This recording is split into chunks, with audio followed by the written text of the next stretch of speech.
Hey guys, I'm going to show you how to make a spiral similar to the one you see right here.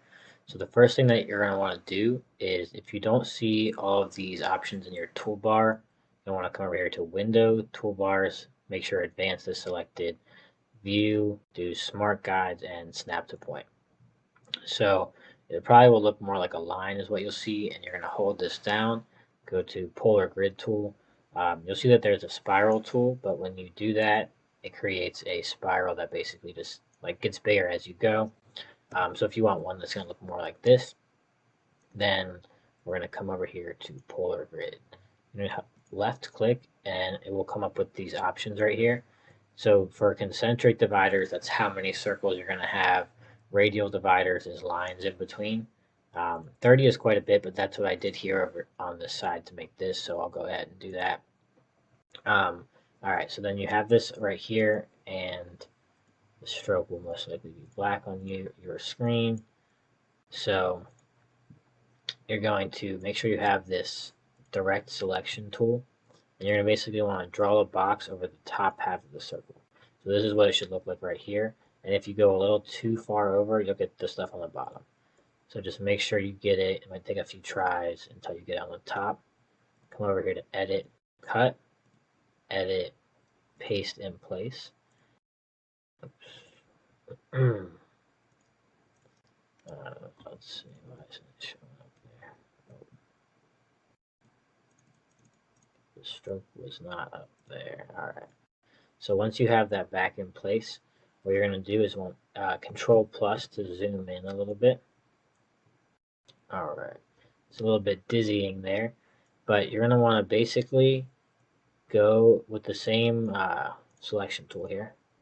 You're going to go over and make sure you have the top half selected. Click over here, hit Shift, and you're going to want to basically just slide everything over one like that. So once you have everything selected, I'm going to zoom in one more with Control plus, and I'm going to select these first two lines right here, holding Shift. Oh, I'm sorry. The first thing we're actually going to do before that is go over everything and go to Object, Ungroup, and just do that a few times until you can't anymore, just to get everything to be its own separate line. Then we're going to come back down here, hold Shift, and then from here, once you have these first two lines selected with the direct selection tool, then we're going to skip this one, select this, skip, select, skip, select, skip, select.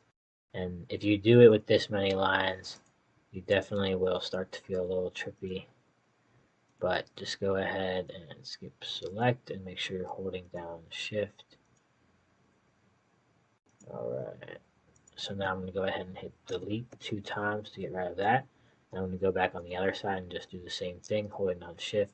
Select this first one, skip, shift, skip, shift, and just go through. And if you mess up and select the wrong thing, you can just hit Control Z, because it does get a little confusing as you go through them. It can also help to look at the bottom of the line. That actually makes it a little bit quicker. Hit delete 2 times, and there is your spiral.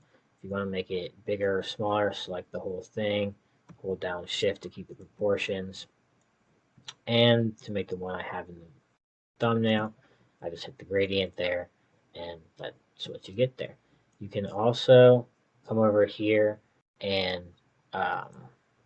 if you want to change, like, hit stroke right here, and this you can put caps on here that will round it. It's a little hard to tell when it's making a color. All right, so hit stroke, and you'll see if you look at the center there, you can kind of see it changing, so you can go ahead and round everything off. You can also make, different kinds of lines there if you want, do a little fun stuff like that. So